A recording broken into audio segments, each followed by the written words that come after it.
Okay, I'll fight after, so it's perfect timing for us.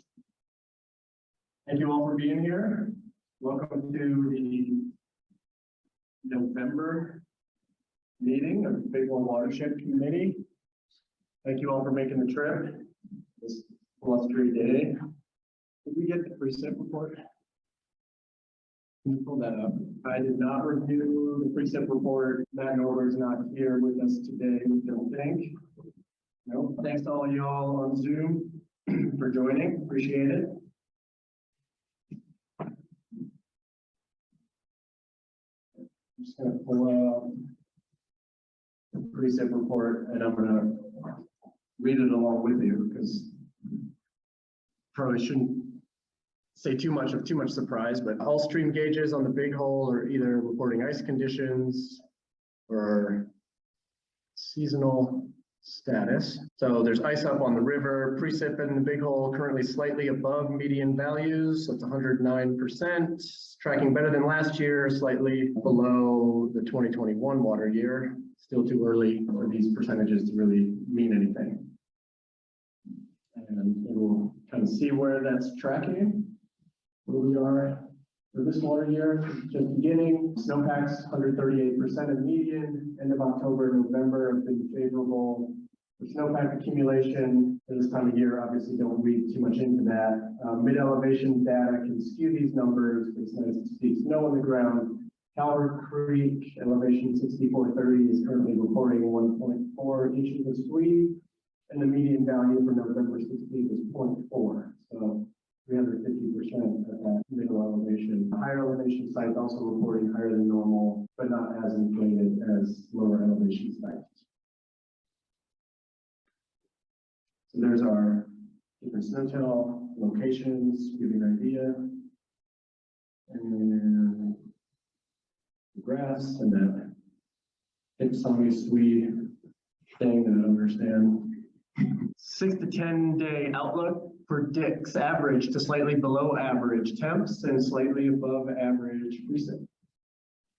We're looking there. In the 3-month outlook, equal chances of normal temps or slightly above normal chances for average precip.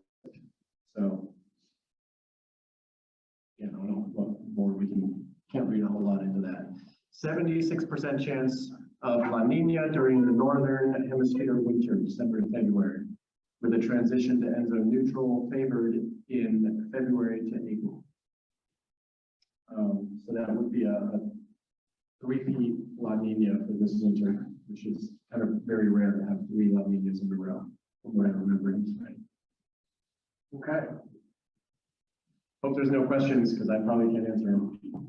I don't think we have any climate people. Let me get to director's update right quick. Mine should be fairly short and sweet.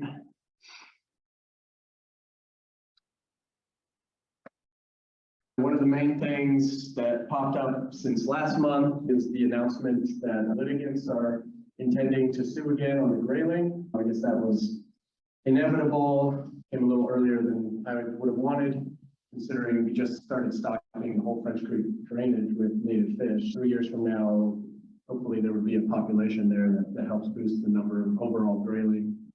There's been a little bit of press about it.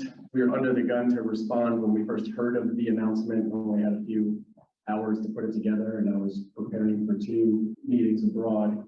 And then I just spoke with Duncan Adams today. He's doing a piece on the grayling stocking efforts that have been happening, and has been kind of piecing together information from Fish, Wildlife, and Parks of exactly what it is they're stocking and where. So that should be out in the paper either tomorrow or the following day. He's been tracking down what they've been doing. The fry and the eggs did come out of Axolotl Lake, so it's, I guess, as local as you can get for the stock. And most of what I've been hearing, at least on the media front, this is something that I'll be engaging the governing board on, potentially a response, proactively getting a message out there in the press, and we'll have to figure out exactly the language. But I did talk to the U.S. Fish and Wildlife Service, and I had their specialists in ESA work walk me through the whole process. So what happened just now is they're intending to sue. They have 60 days. We should expect a lawsuit within 60 days. It'll be filed in a court in Helena. The judge will have to evaluate the claims, and most likely, given the precedent, they will throw 15 to 20 pieces of spaghetti at the wall and see what sticks. So 15 to 20 claims, and a claim could be declining snowpack, declining precipitation, no river, no water in the upper Big Hole, no water in this tributary, no water in that tributary, right? Every one of those is a claim that then the judge has to decide if any of them have merit. Then the judge says, okay, U.S. Fish and Wildlife Service, you have to now evaluate that claim and decide whether the fish deserves to be listed based on that claim. So that's 2 years-ish before we get a decision from Helena. And then it goes to U.S. Fish and Wildlife Service, 2 to 3 years of bringing the data and the report. It is a 4 to 5 year effort. And then let's say the grayling does get listed. What happens then? What I've come to understand is the federal government, U.S. Fish and Wildlife Service, will have to come up with a federal recovery plan for the Arctic grayling. And what might that look like? Since a large percentage of the grayling habitat is on private land, we probably would need to involve private landowners in some sort of conservation plan for the grayling. We should probably involve state hydrologists, maybe state fisheries experts, to put together a plan to recover the grayling. In other words, exactly what we have right now. And that's maybe the content of a message that we could put out there that maybe isn't getting put out there. So that's one of the questions in my mind. What do we gain from this whole litigious effort? The parties suing gain, obviously. They fundraise on the backs of it. And if they have a claim, they can get their costs covered for doing this effort. So it doesn't seem to make a whole lot of sense if you walk the whole program out, because it's not like they get listed and all of a sudden starts raining money from the federal government to recover the species. Not in a way that's more significant than what's available now to us. That's what I've come to understand from the Fish and Wildlife Service. So that's happening. I have a couple emails from Noah Greenwald that I have not responded to. One of the articles he pointed to was George Ochinsky's op-ed from a few weeks ago, basically advocating for either a minimum in-stream flow or some sort of water leasing program, basically cash for water to keep enough water in the river, which has been attempted in the legislature many times and crashed and burned every single time. We were there in 2021, that idea got brought up, and what we heard unequivocally was if we go that route, then most voluntary cooperation just ceases overnight. So another direction that we feel is really a good one. I looked into the stream gauge funding. We heard a couple months ago about the governor's budget. I looked into the budget, and indeed there is a request in the governor's budget for $831,000 for funding of a statewide stream gauge network, and then a slightly reduced amount in FY25. What they're looking at is building out of a state-owned network of 100 gauges, ones that exist now, but also expanding that network and adding in important tributaries across Montana with the funding and the FTE to keep the network going. If you all remember, this is heard from this intergovernmental stream gauge working group that was created from a bill in the legislature that started when my predecessor, Jen Downing, started looking into our stream gauges and trying to figure out who the heck funds these things, and realized that no one really knew, and there was no coherence to how we fund stream gauges in the state. And there are a lot of gauges that are at risk of just flipping out from one day to the next. And that almost happened here. So we got to the bottom of it. Now we have an early warning system that the state, when they see funding levels for a gauge dropping, they are sending out an alert to groups of us on a list, which I'm included. So at least there's a way to know before a gauge just flips out. There's a chance to come up with funding to keep it going. So that real-time data set is obviously pretty important. Keeping a long-term data set is pretty critical. So finally, for the first time, there's actually money in the government's budget to fund stream gauges. So pretty cool. I think it's pretty awesome. I made sure to send this stuff to Jen. She was happy to see that outcome. So moving on, I had a meeting with the leadership at the U.S. Forest Service, a new forest supervisor, and her number two, and the communications officer. And it was really productive. Kevin Weiner, the hydrologist, was on the call. We were talking about the project that we had done on the forest, holding back snowpack in these upper high mountain meadows. And my pitch to the forest really was, how can we do more projects managing for water and high mountain water and holding back water in these places that are far away and don't interfere with irrigation, don't interfere with infrastructure, and can get us a little bit more late season water, doing some of the natural restoration stuff that's been doing for years now. And we went over the fact that it took us 2 years to permit this project that took 2 days to do. It was actually fairly simple, and it just shouldn't take that long. So the forest is all about it. It was really, there's new leadership at the forest. We've got a new Wisdom District Ranger that's acting right now. So I think there's good enthusiasm for this type of work. And what they landed on was looking at the Highland Mountain Range. They talked about work and efforts going on the Basin Creek side, similar types of ideas, along with the forestry work that's going to happen there. And pinpointed the Highlands, Moose Creek, Camp Creek, and trying to find high mountain meadows where doing some re-wetting and some floodplain connection could have some benefit for long-term late season water. So that was encouraging. We'll be just slowly moving that forward. There's been a lot of speaking engagements recently. I was at the National Adaptation Conference in Baltimore. And they wanted to hear about holding back snowpack and cool drone videos and stuff, and I showed them that, but mostly what I landed on was the structure of conservation funding. We were in the room hearing about the billions and billions of dollars for all kinds of conservation from the federal government.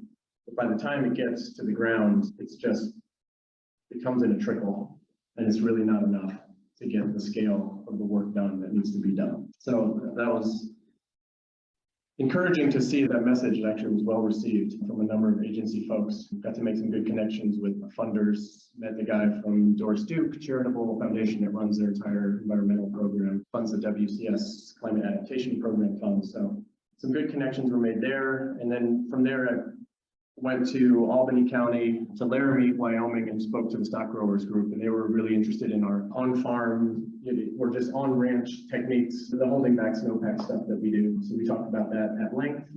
And they're in a different situation there in Wyoming, conservation district heavy. That's how they're funded. Watershed groups don't exist there. So really good dialogue, and I got taken around to a place, to our host's ranch, and got to look at some cool projects that they're working on. And it was pretty encouraging. And they paid my way the whole way. So that was great. And then just last week, was that this week? Yeah, that was this week. It was Natural Resource Conflict Resolution Program, had a few directors to talk to a class there. And it was the first time I've been referred to as an elder of anything. That was weird. I was grateful to impart my knowledge, and had some serious self-reflection moments after that. What the hell is going on? And then just yesterday, a couple leaders of nonprofit watershed groups have been getting together. We're all feeling the pinch of this sort of trickle of conservation funding and getting pushed around by the state. All the grants that we get and all the work that we do, why are we still having to justify every time we write a grant that we are capable of running grant programs? Like, they don't do this with engineers and vendors on qualified lists. Why are they doing that with us? Why are they questioning the rates that we're putting on our contracts with them and pushing back? So this is happening across the board.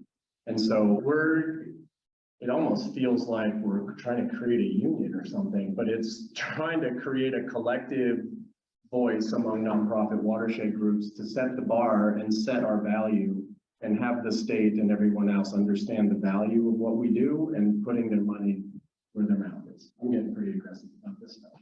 That's real. What is the money? Why are we valuable? In the last 12 years, every dollar that every private individual has given us, we have multiplied it by 3.7.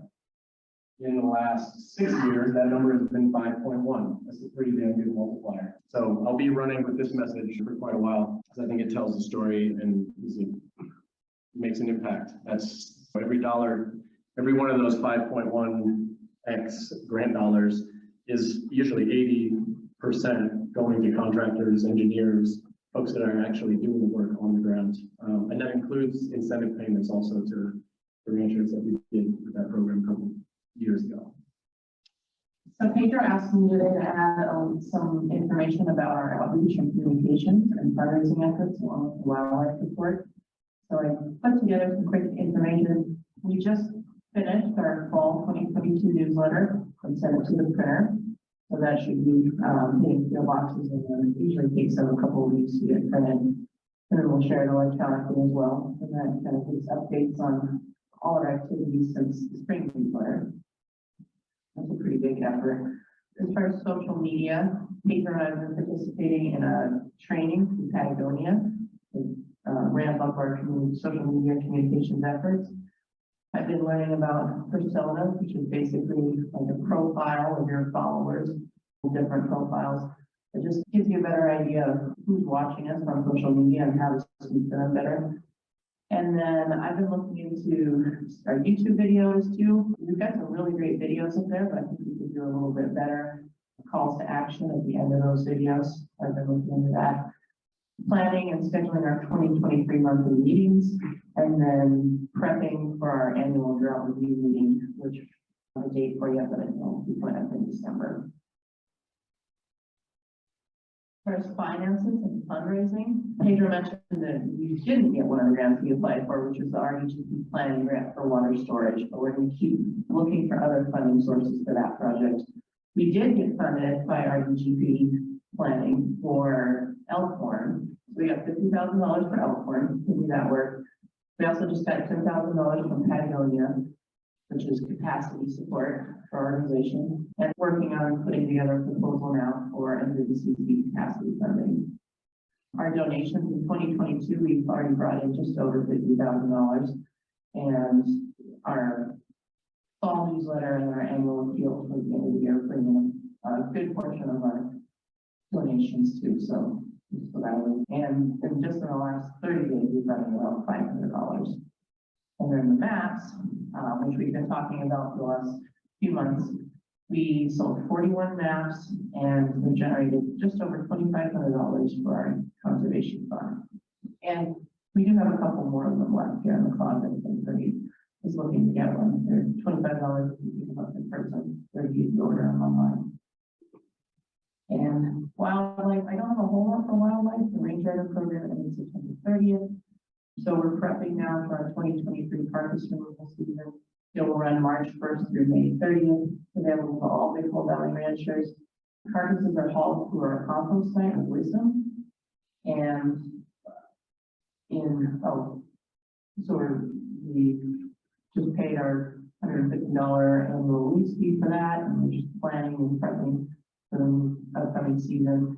And contributions for that program: Red Rock Lakes National Wildlife Refuge lets us borrow a dump truck. Board member John Jackson lets us borrow his tractor each year, which is a huge savings for the program. And then Taft Key Diamond Coastal Pole out of Polaris donates wood chips for the program. And we do carcass removal just to remove predator attractant from local ranches. It breaks down pretty well. You just add wood chips and water, and it breaks down into the center picture there. The bones are left behind, but it doesn't seem to attract predators. Just going here. This last month, I've had some Elkhorn mine and mill related updates come across my desk, and the most kind of prominent one being that we got our soils characterization back from Pioneer. Met with them on Monday and went over everything and kind of had my head wrapped around the report. And really the biggest take-home message in what we found in that report is that there's about 110,000 cubic yards of waste rock and tailings that are still present on the site. So we knew that was an issue, and now we know how much. I talked about the soils characterization being, give us an idea of the depth and the amount, give us the amount of tailings that are up there, and now we know. And really what this is going to do for us is going to help us prioritize our excavation of these polygons, which ones we're going to go after first, which ones we get a little bumped down on the totem pole. And it's going to give us that foundation to go after the next phase, which is the 30% design, conceptual design, but also because this is a Superfund site and we're working with the Forest Service, we need to give them an alternatives analysis of the different projects. We need to show them the particular project that we end up eventually doing. We need to give them the proof of why and where and the different other alternatives that we looked at. So that's coming, and it's good timing because, as Tana mentioned, we just got this RVGP planning grant to do just that. And this is working with Pioneer to bring all of this work that came out of the soils characterization into the next phase, which is the conceptual design. And we're hopefully going to get it to 30% design, but these things are expensive and there's only $50,000 in the planning cap. So we'll do the best we can. And with that, we're going to incorporate bioagricultural and mycelium folks to incorporate everything that they've been doing with the same planning grant.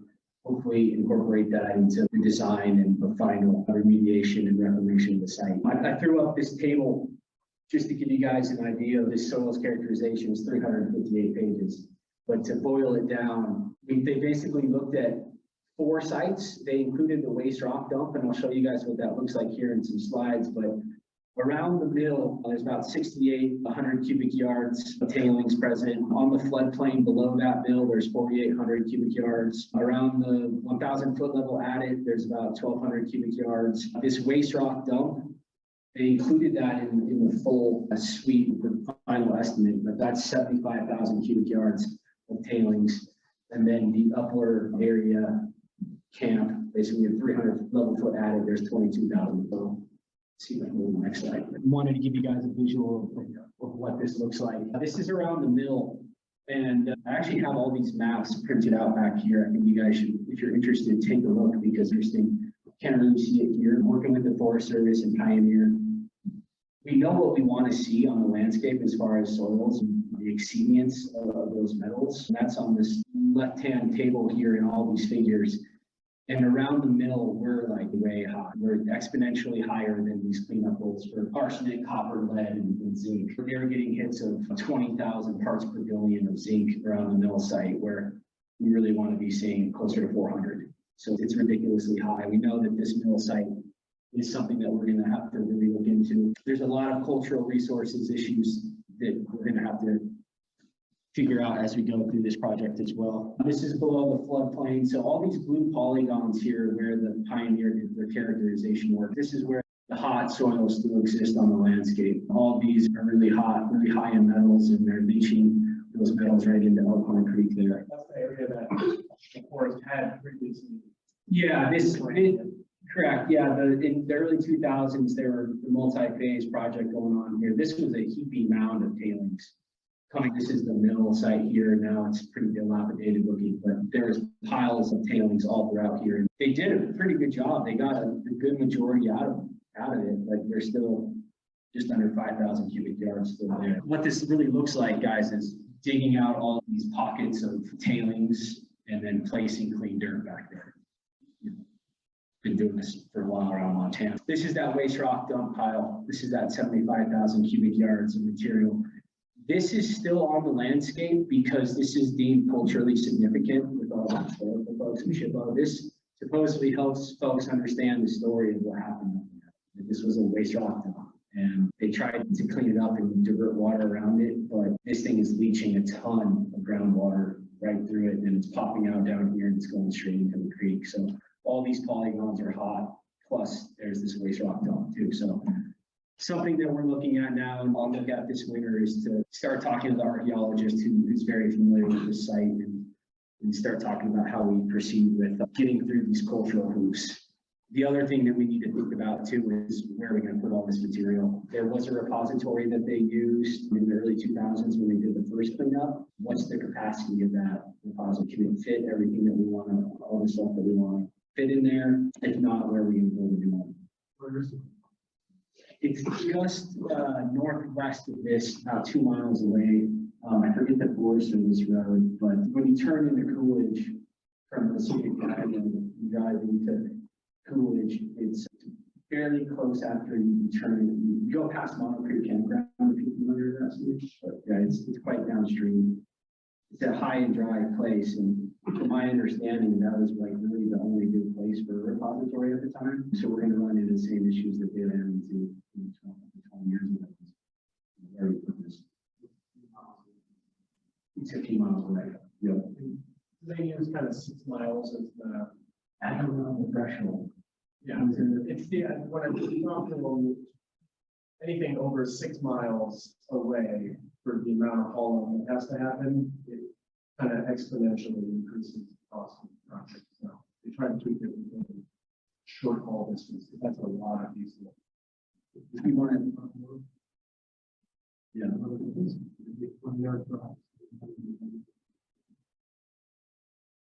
Nearly 2,000 miles. You want to talk about far away?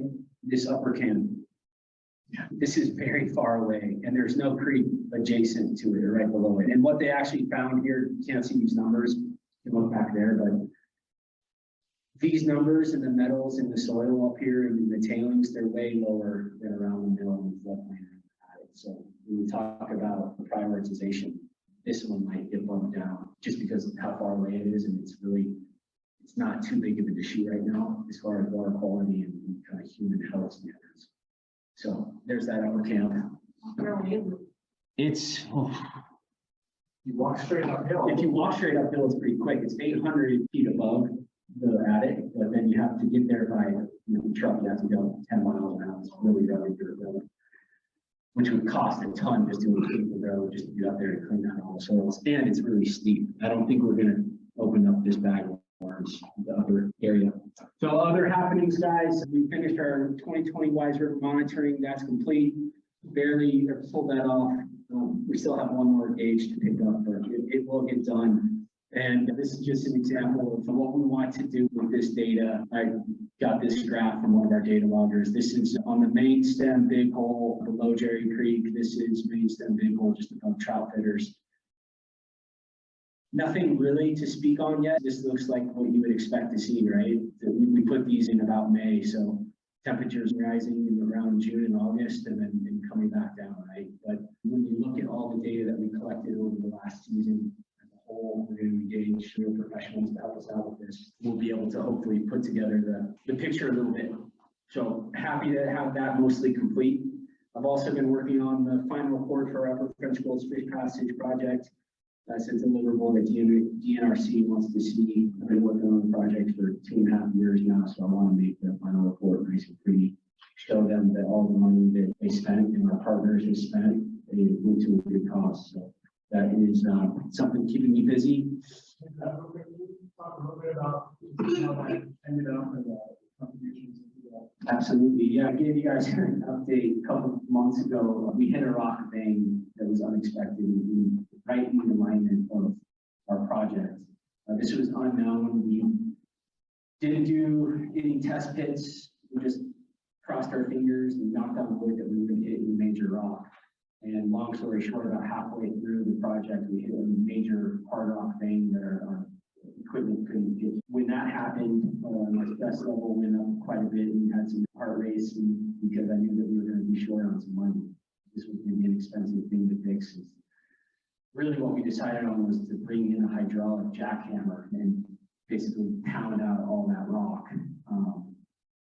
And so we did some last minute fundraising. We went to George Trout Limited. They are partnered with the project. They gave us a contribution. Conservation Fund, this is actually going to be the first project where we actually use our $1 and use that and leverage those funds to a restoration project. We also had a private donor write us a check because he wanted to see restoration done specifically in the French Creek drainage. So it was like a gift from an angel.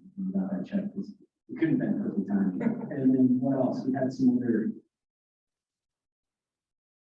FWP came through last minute with us too. So I think that's just a really good example of the partnerships that we've forged over the last 27 years, how we can use that and work together to get these projects done last minute to get the money that we need. So yeah, it's $51,000 that we raised in a matter of 2.5 weeks. So Again, with this final report, all the stuff that we're doing on social media, I really want to highlight the partnerships that made that project happen, because we really thought we were going to have to walk away, put it to bed for the season, basically just start again next year after we were able to fundraise. So glad we didn't have to do that. I don't know if Tana mentioned this, but we just found out today, talking about all these grants coming, which is really great for us. We were successful, I should say, our RRGL planning grant for the Pennington Bridge work that we've been working on. It's ranked 7 for this particular program. I believe there's 7, that's right. We're 7, yeah. So that's awesome. To refresh your guys' memory, this is down at the Pennington above the bridge, and basically what we proposed was we already did all of the alternatives analysis, and we already did our prioritization. We picked 3 projects that we wanted to go for planning and design, basically get those projects shovel ready. One of them is to reactivate the relic channel right upstream of the Pennington Bridge, alleviate the flows and that constriction, do the stream bank stabilization. Above that too, there's 2 banks that are very badly erosive, crumbling away. And then a new diversion structure upstream of the bridge to get water into the secondary channel. Actually, I call it the upstream bridge. That's good. We're going to get those shovel ready. We're working with Great West Engineering out of Helena and Madison County on that one. So more to come on that this winter. We can dig into doing that design. And then just a ton of future planning. I have a lot of projects in the works and in development right now, and hopefully learn about those when I can speak on more. With that, I'll take questions. As a Forest Service The great thing about Elkhorn too is that it's a superfund site. Yep. So we're going to use CERCLA as our, we put that in the back pocket for us. The biggest hurdle for us is going to be working with cultural and the Historic Preservation Society, specifically around the mill. There's basically culturally significant resources just scattered everywhere. Old nails, boards, metal that you have no idea, tin can, a pile of tin cans that if you move, you need to put back or you just can't move them. So when we're talking about putting this massive thing up, especially underneath the mill, which is, it makes sense that it's so hot because that's where they're doing all the process. There's a ton of old footers there that we might not be able to touch. And so, who knows, we might have to go out there and shovel it. I don't know what it looks like yet, but it's the biggest priority site, the biggest kind of hurdles to get over as far as cultural resources go. When was the mill built? Good question. It was in operation from 1903, I think, to the flood in Wise River was one of the reasons why they stopped operating there. So I think the golden years were 1922 and 1927. 27 right out the they depended on the transporting the ore, and then that pretty much made it not viable. They kept puttering along to maybe the 70s. Yeah, actually, Alan, this is pretty cool. The main investor. WRL. Yeah, he sold it and was overselling it and didn't produce nearly as much as what he thought it would. Yeah. WRL from French Gulf. Yeah, more than French Gulf, and became a listening governor. A lot of history up there. Yeah. And we're keeping the ball moving as far as Elkhorn goes. We'll be hearing a lot more about it over the next years. It was a hard rock mine, gold and silver. There's 20,000 feet of inner mine workings underneath the mountain that they were digging in there. So very extensive. It's one of the biggest gold mines in the state at the time. Okay, what do we have left? Just other business? Anything? Okay, are there any other items to be discussed that aren't on the agenda? This is open forum. Yes. So again, Decker, new outdoor rec planner to the field office. I think this has been on your radar before. I think Breitmeyer talked about it. Site recreation development down there. I think you guys have kind of all heard about it, but we're really ramping up on it. We got some DOLA funding, so that's the Great American Outdoor. So we've got funding for it, and so that's a big push for us right now is to get this project done. We're not gonna turn it into a KOA or anything like that, but we are gonna fix the boat ramp. So if anybody has put in down there at Maiden Rock, you know that we just got a dirt boat ramp down there right now. So we're gonna put concrete monolithic boat ramp in there, put a little bit better parking, which right now is kind of a free for all everywhere. So we're gonna put some parking slots above the road to keep the sedimentation and everything. Because right now we're just parking at the area below. We're gonna put parking above the road. It can be up to, I think, 24 sites up there for car, truck and trailer, boat parking. And then I think it's up to, I think, 15 car parking spots. And then rework, leave that kind of loop down there where you put in, and then it'll be a little bit easier to come out, park, and then be able to swing around. And then for the camping sites, so there's kind of that free for all also part camping before you get in there. We're gonna put a couple hard campsites in there, nothing too outrageous. I think we're gonna do up to 6 sites with a fire ring and maybe a picnic table at each site and then a tent. But it's all in we're doing NEPA right now. I've got funding for it. So it's a big push, it's a priority in our office right now. So I'm looking at the NEPA to be in draft form by the end of December. Going to be up on e-planning so that anybody can comment, but this is kind of my scoping for interested parties here. If you guys have any issues or anything like that, this would be a good time, or you can call, email the office. Right now, we're doing a recreation issue and sedimentation. And that's why. So if anybody has any questions, feel free to contact me down. I don't have any business cards yet, and we started in July, but just give me a heads up and try to work through stuff. You have one more thing that field manager asked me to announce. A big full watershed assessment and upper 4-story watershed assessment. They're going to be combined. They're going to put those out this winter. So that'll also be up on e-planning. And then in 2024, we're going to do the Southwest Islands land health assessment and middle group. So. What does that mean? The assessments? There's not that much ground up in the upper. Land health assessments is where a team goes out and they assess the land. It's got 5 different qualities that you have to do. It's uplands, riparian, water quality, air, and a biodiversity. So they go out as a team. They have range ponds, they have riparian people, they have our hydrology, fisheries, wildlife. Everybody goes out as a team and they assess the land. Private and public. Just the land. Those ones are coming out. Anybody that has some allotments up there, look for those.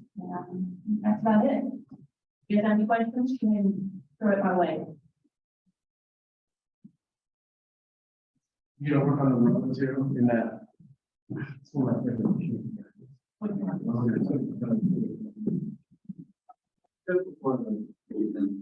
Oh, That to the right? Yeah, that little room there.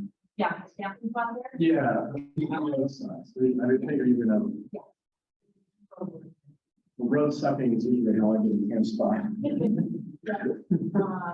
And some of that stuff, you know, we're gonna leave where it drops down to the water and stuff. Yeah. We're not putting sites down in there, because it's kind of flood and stuff, so we try not to promote that people can go down there, but we're good.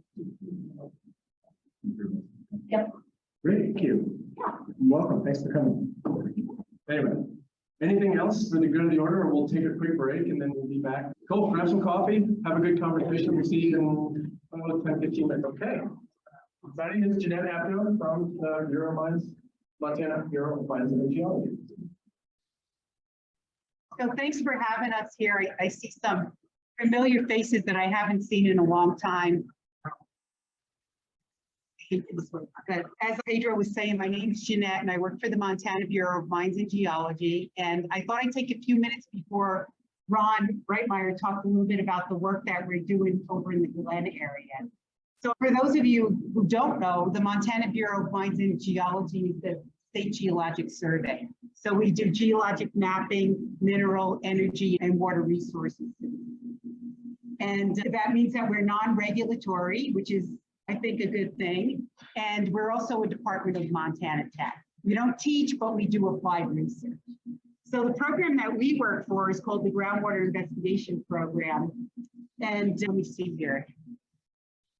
It was funded in 2009 by the legislature, and they recognized the need for more information on groundwater surface water interaction and how that's really challenged informed management, water management in the state. And so what we do is we go in and do very focused study. They're usually locally driven. For instance, like your committee here in Pedro put together a project nomination. So I'm just going to give you a little bit of background on GWIP, that's the acronym. And then we worked in a couple of adjacent watersheds.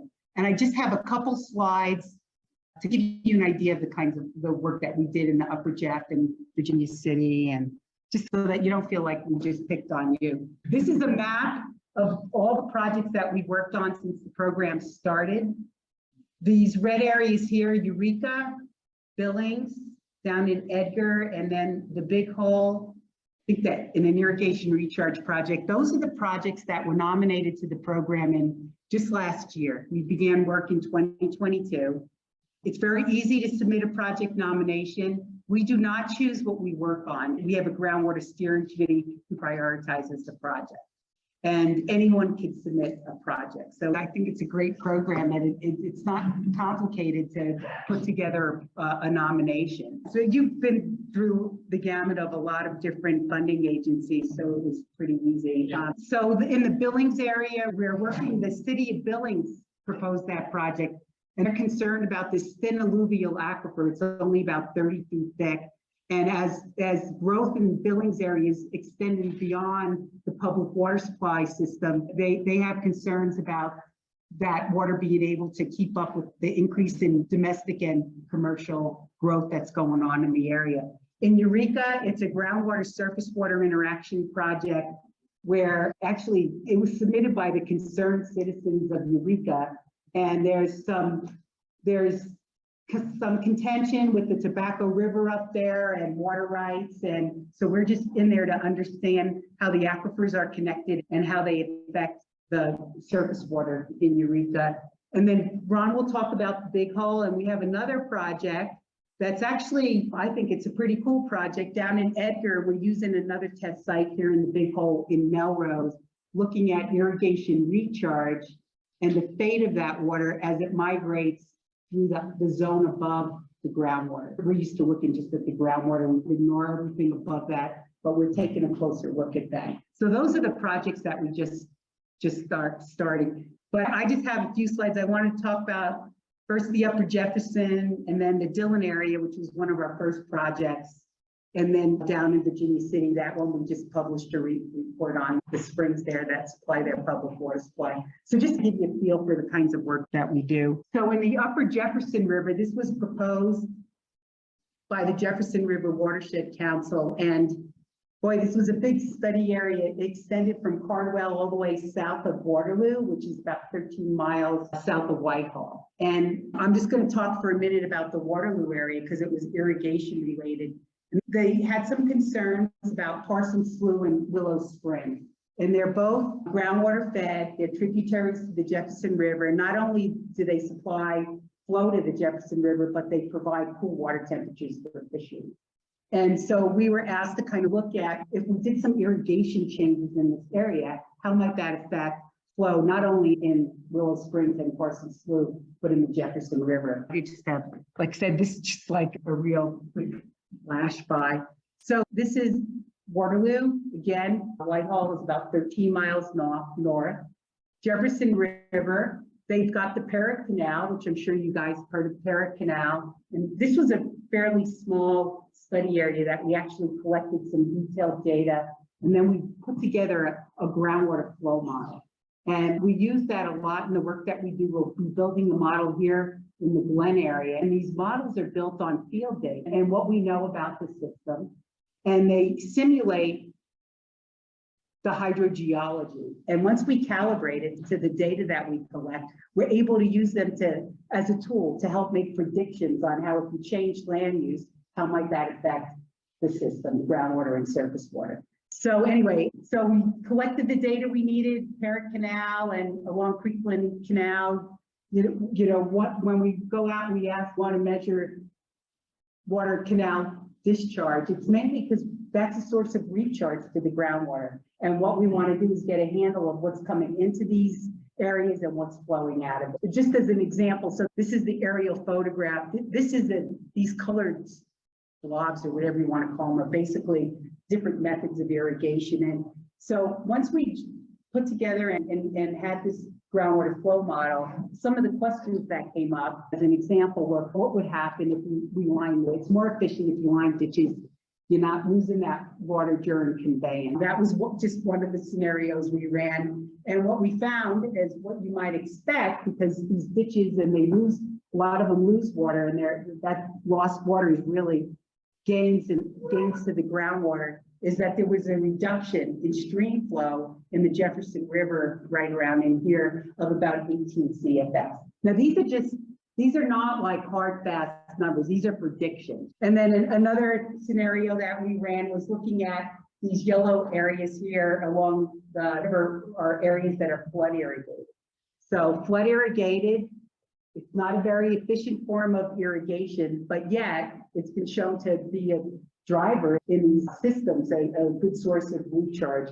And so we converted these, or we changed the application rate from a flood system to a pivot, and kind of trying to get an idea of how that might influence flows in the springs and the slough, but then ultimately the river. And there was, again, the prediction was a 13 CFS reduction in stream flow. So they just we use them as tools as an indicator of what could happen. And hopefully that the stakeholders will take this information when they're going out and they're looking to make changes and be able to make more informed decisions.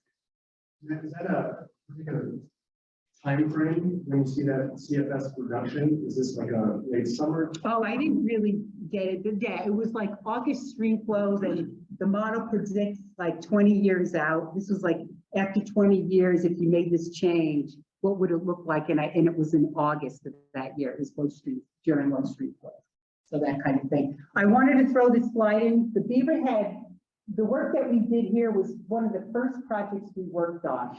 And if you remember, for those of you who were around in the mid 2000s, the drought, 2004, they closed down that East Bench Canal, and some of the landowners drilled irrigation wells to compensate for the water they lost because they weren't diverting into the East Bench Canal that year. And so what came up out of that is they were drilling these high capacity irrigation wells, and the question was, okay, what's going to happen when you're pumping these wells, and how is that going to affect the Beaverhead River and some of the sloughs in the area?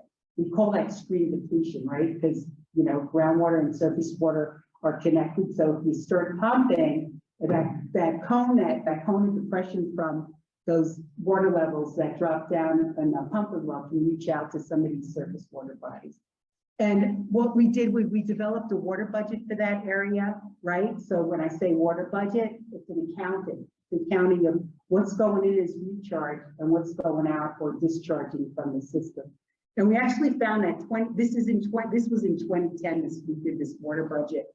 20% of the water in the Beaverhead River that year was basically derived from irrigation related sources, from that East Bench Canal and the West Side Canal, and then that water that branches apply to fields and that migrates past the root. So we did a groundwater model in this area, and again, simulating the what ifs. What if we put a well here? What's it going to do to this nearby slough? And what I liked about this is we showed that you can deplete the stream depending on multiple factors. But what I thought was really cool, then we started to look at some scenarios, what if scenarios. What if we ran that water in the West Side Canal for a month longer or started a month earlier, right? So you're increasing that period of time where water could seep into the surface. And we were able to show that theoretically, at least numerically in the model, that you can offset that stream depletion or that water that's being lost from the stream due to pumping. And then lastly, I just felt like this one was a little bit different. This project down in Virginia City. So this was proposed by the Ruby Watershed Council, and Virginia City, we all know Virginia City. I don't have a map here, but it's a big tourist community. A couple hundred people live there in the winter, and then there's over 100,000 visitors in the summer. And they get their public water supply from 2 springs there. And there was concern over the springs, like The main spring is spring 1, here's the town.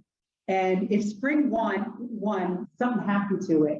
Spring 2 was a backup, but yet it didn't really have enough water if there was continued growth in the area, fire suppression and all that.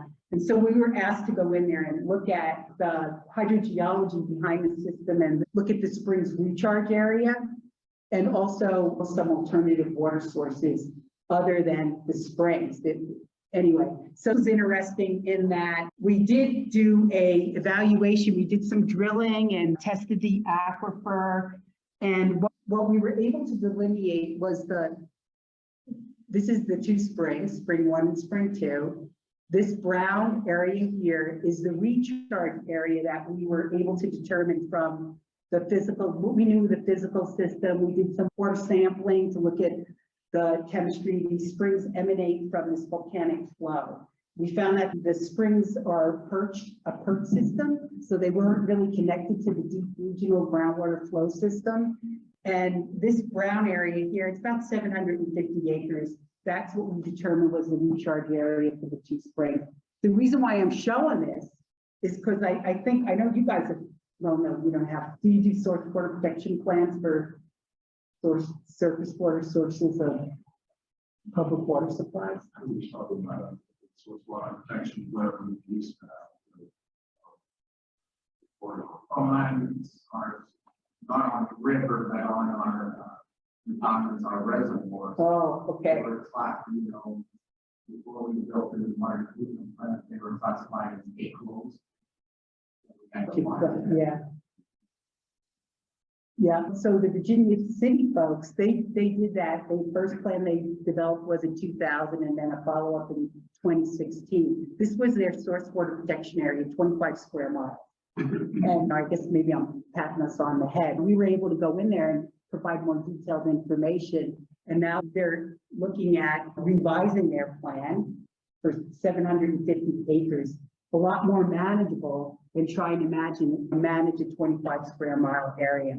So just as we speak, Andy Boakes, our hydrogeologist that was working on this project, is working directly with the city and county folks to look at some of those management options in that area. Our end game is that you guys, or the stakeholders that propose all these projects, actually use this information to help you make more informed decisions. So with that, I think I'm going to turn it over to Ron, and I just wanted to let you know what was going on in your nearby neighborhood.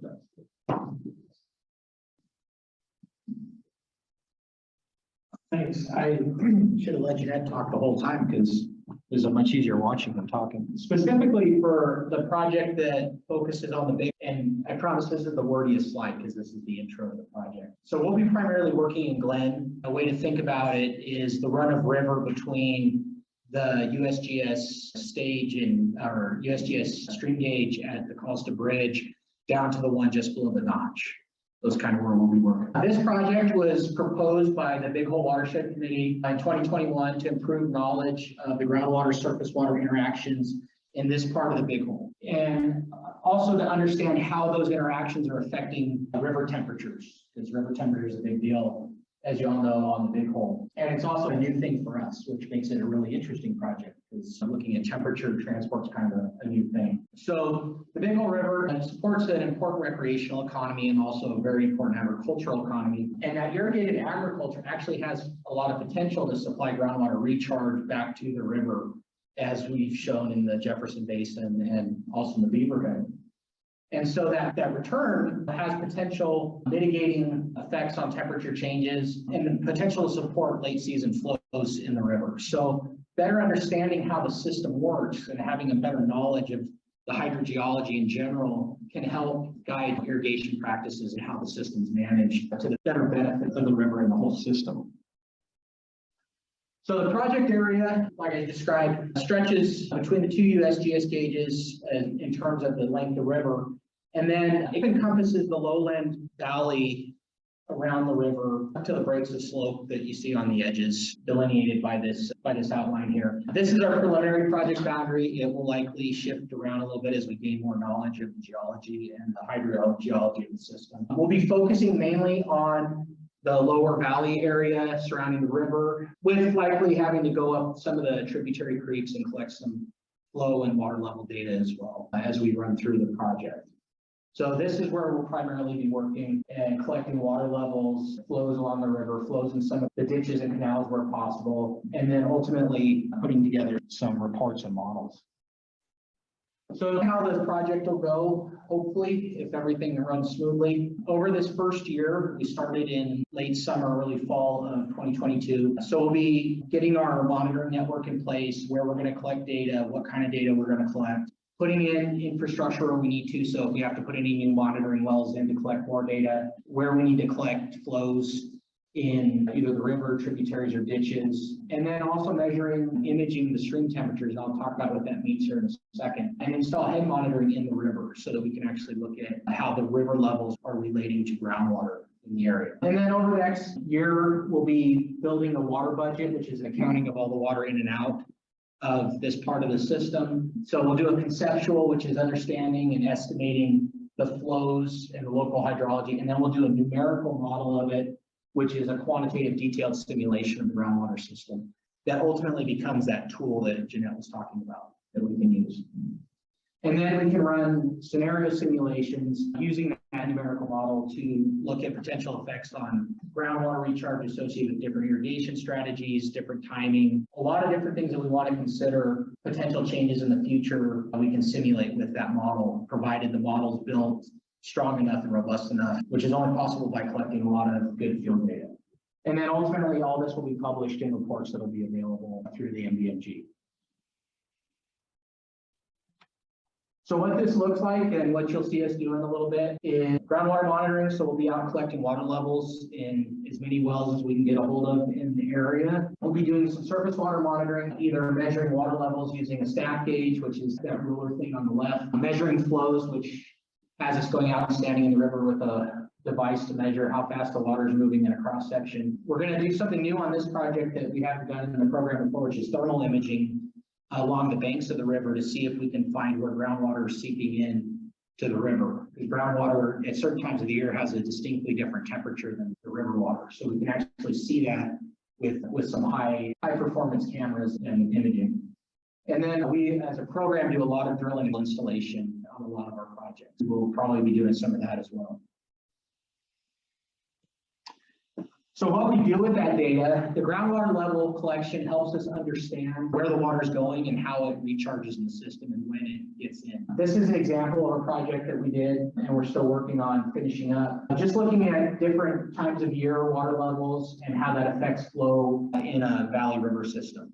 And then also looking at the time distribution of water levels tells us when the big recharge events are happening, if the system is snowmelt driven, if there's late season flows associated with irrigation return, those kind of things. We use these systems to better understand the dynamics in the system, but also to calibrate our models, which means adjusting our models so that they fit reality more precisely than if we just shoot in the dark and hope for the best. Surface water data, so it allows us to estimate how much water is exchanging between the ground and the surface water. If we collect really good flow measurements, we can actually calculate how much flow a system is losing across a reach, which allows us to understand leakage through ditches, rivers, whatever, into the groundwater. Measuring the water levels and the elevations in the water or in the rivers, and then comparing to the surrounding groundwater allows us to understand directions of flow. Is water flowing towards the river, away from the river? Are the systems connected? So it gives us a better understanding of the overall hydrology.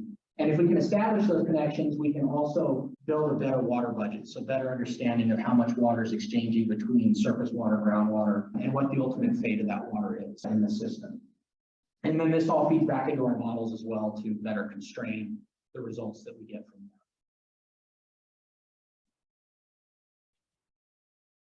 So one of the cool things we're doing with this project that we haven't done before is this thermal imagery. And this is just some test imagery we did down by the notch. Ann Hanson, who works with us at WIP, she's taking the lead on this part of the project because she's done it before. She's the only one that's done it before, so she got volunteered. So basically, we go up to the edge of the river, and we'll see something that looks like this. We can't see groundwater flowing into the river. It's happening so slowly and over such a big area, we just can't see it. But then if we turn it to the thermal image, where we actually look at temperature, you can actually see that water coming, and these are the same spot. There's this big rock is right here. And so you can actually see this water here coming into the flow. And you look at the groundwater coming in here, this purple down here is actually colder. And that water down by the notch is real cold in the main channel. And there's actually some warmer groundwater coming in to the main river flow right there. And so this was one of the best examples we saw when we did our little reconnaissance run with the new camera. So, you know, and I got really excited when I saw the images. I thought it was pretty cool. No, this is all handheld, so we won't be flying this. There are some folks at the Bureau that tried flying it on the Yellowstone River and had mixed results, but those were really big temperature gradients. So like hot springs coming in. We did a big one. There's a big polar study that we did in the upper river. There's a thermal watershed consultant that was years and years ago. We flew the whole upper stretch of the river, but at a resolution that wasn't near. Yeah, this is much higher resolution than we could get flying. So what we'll do with this data is we're gonna take several float trips down the river and image these banks and look for these areas where we see this flow coming in. And we'll mark those and we'll put some other instrumentation in to collect temperature and some hydraulic data to better understand the flows that are happening at those areas of the river. And then we can use those as a check to see if our models are predicting where the water is going in and out of the river as we expected. It's another piece of data that will be very useful for understanding how that groundwater surface water interaction happens. And what's really great is it allows us to visualize some physical processes that we just can't see with our regular eyes. So another example, just seeing how this works. Groundwater is generally cooler than surface water during the summertime. Groundwater doesn't change a whole lot in temperature because it's buffered by the ground. And then during the winter time, the groundwater generally is a little warmer than the surface water. So those are the times that we look for this information when we expect to see the biggest differences. And another example is this sort of long rock here. We can see it here. And we were just looking in and amongst these bank rocks here, couldn't see any water moving. But then once we imaged it, we actually could find little channels where there were temperature. We could actually see the heat moving, but not necessarily the water moving at the same time. Just a nice example of how the tool works and some of the data we'll be collecting. So I talked about models a few times. That's what I do with the other big chunk of my time is groundwater modeling. And so basically building a computer simulation of the aquifer.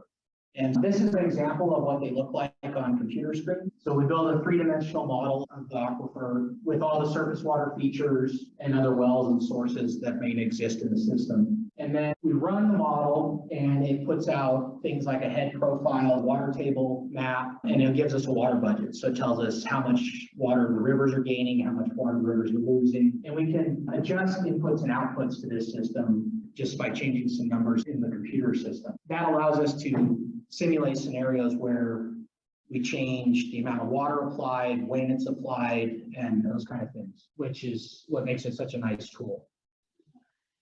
And that tool, oh, Yeah, it was gonna go. So. yeah, I used up the battery, so that means it's time to stop talking. No. So I'll just talk louder. The ultimate outcome of this is to have a tool that's useful and robust, that can take a lot of different stresses that we throw at it and still give us a reliable or reasonable result that can be used to make better decisions, make better informed decisions about where water is going in the system and how we might think about using it in the system. So this is the integration of all that other information we collect goes into building this. And so all of our information and data publications can be found on our webpage, which is down at the bottom here. The main contacts for this project, myself, the way I put it to people that we're working with is all the good stuff you have to say about the project, you can call them. And then if you have any complaints or problems, you can call me. Wait, that's someone else's email. Oh, you know what? I got all of those wrong. Holy cow. Ginette didn't catch those. Ginette didn't catch those. So I will actually send Pedro an updated slide that has the correct emails. I was pulling a bunch of different stuff together. Yeah, contact Rose if you have a problem. He doesn't know about any of this stuff. No, I knew I was gonna miss something. I do know the phone numbers because I looked those up. So the phone numbers are correct, the emails are wrong. I will adjust those and they're on the fact sheet as well. And I try to put as many fall foliage pictures in this slideshow as possible because I don't think I've ever seen the leaves like they were this fall on the big hole. So that's why this is up by Maiden Rock, but I had to put it in because it was so good. So if there's any questions, I'm happy to field them. I saw in your timeline that you were going to collect the data in year one. So we'll collect. So by year one, that kind of means the time we're sitting in now through next summer. So we'll have a full water year of data. Yeah. Enough data is always a bad thing to say to a modeler or a hydrologist because there's never enough data, but our projects are typically 2-year timelines, 2 to 3 year timelines. We'd like to collect more, because we could have long-term data to really see, because like the way this program is written, we don't really have that. And generally we get a full water year of season in there, and then we can always go, the big data sets that are available now are so good that we can put this water year in context of the historical record and say, was this a wet year? Was this a dry year? And how that looks in terms of, was it an average year? And one of our projects that we're just wrapping up, that one was really goofy because we had one field season in a super dry year and one field season in above average year in terms of water, but we didn't get an average year in the two. So it just, that's how it goes sometimes. But yeah, ideally data are good. It's one of my favorite settings, but collect as much as we can. Yeah.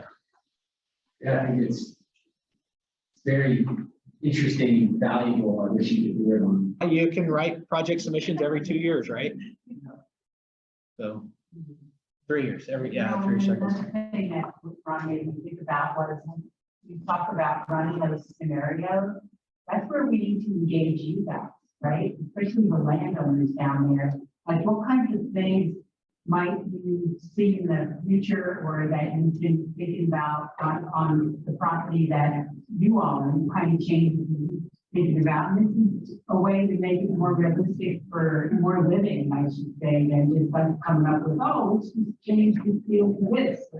You know, we do want to hear from you guys. That actually will help. And that's usually what we try to do when we get to that stage of the project is like on the one I showed model of, we engage stakeholders in that area to understand that's a high development area that we are working on. And so we engage with their big issue there is septic tank discharge. And so understanding what their plans in the future were for growth and that kind of thing. And that's how we adjusted our scenarios for that. Yeah. Now, we have a well drawn on the land, there's no 300 feet. Water coming in 3 feet. The idea is to not keep you guys in the dark until the report comes out. It's to be engaged and interactive as we go. I appreciate your team being here. 3 meetings in a row now. And it's been great. Thank you for coming. And at least one of us should keep coming. It's really informative for us to come and understand more what's going on in the river and in the watershed too. Any further questions, folks? So governing board meets in January, and then we'll be back in February. Probably, hopefully right here, supporting the Grange Hall, and making sure that this place stays open and available to the public is our goal. Yeah, everyone, thanks for coming, and drive safe. Yeah.